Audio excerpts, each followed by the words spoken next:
હવે ગ્રાફિકલી જે તસવીરો સામે આવી છે સેટેલાઇટની તેને જોઈને સમજવાની કોશિશ કરીએ કે ક્યાં હવે વરસાદી કેવો માહોલ થવાની સંભાવના દેખાઈ રહી છે। સૌથી પહેલાં વાત કરવામાં આવે ક્યાં જે ગાઢ વાદળો છવાયા છે તેની, તો કેટલાક એવા રાજ્યો છે કે જ્યાં સૌથી વધુ ગીચ વાદળો જોવા મળી રહ્યા છે, જેમાં પંજાબ જે છે ત્યાં ગીચ વાદળો દેખાઈ રહ્યા છે, એટલે કે આવનારા સમયમાં અહીં ભારેથી અતિ ભારે વરસાદ થવાની સંભાવના। ઉત્તર પ્રદેશમાં પણ ભારે વરસાદી માહોલ છવાય તેવી સંભાવના છે। બિહારમાં પણ સૌથી વધુ ગીચ વાદળો ફેલાયેલા જોવા મળી રહ્યા છે। તો આ કેટલાક એવા રાજ્યો છે કે જ્યાં ગીચ વાદળોને કારણે ભારે વરસાદી આફત આવે તેવી સંભાવના। પશ્ચિમ બંગાળમાં પણ ભારે વરસાદી માહોલ છવાય તેવી સંભાવના જોવામાં આવી રહી છે। તો હવે વાત કરીએ કે સેટેલાઇટ તસવીરો પ્રમાણે કઈ કઈ જગ્યાઓ પર આકાશ સ્વચ્છ દેખાઈ રહ્યું છે। તો રાજસ્થાન એટલે કે પશ્ચિમ રાજસ્થાનના કેટલાક વિસ્તારો એવા છે કે જ્યાં સ્વચ્છ આકાશ દેખાઈ રહ્યું છે, એટલે હજુ અહીં વરસાદની સંભાવના નથી।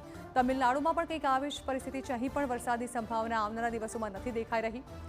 હવે વાત કરવામાં આવે કે તોફાની વાદળો સેટેલાઇટ તસવીરો પ્રમાણે ક્યાં ક્યાં સામે આવ્યા છે તેની, તો જમ્મુ કાશ્મીર જ્યાં હાલ પણ એવો જ માહોલ સર્જાયો છે, ભારેથી અતિ ભારે વરસાદ થઈ રહ્યો છે, અહીં અત્યારે પણ વાદળો તોફાની વાદળો જે છે તે વરસાદી આફત નોંધે તેવી સંભાવનાઓ જોવા મળી રહી છે।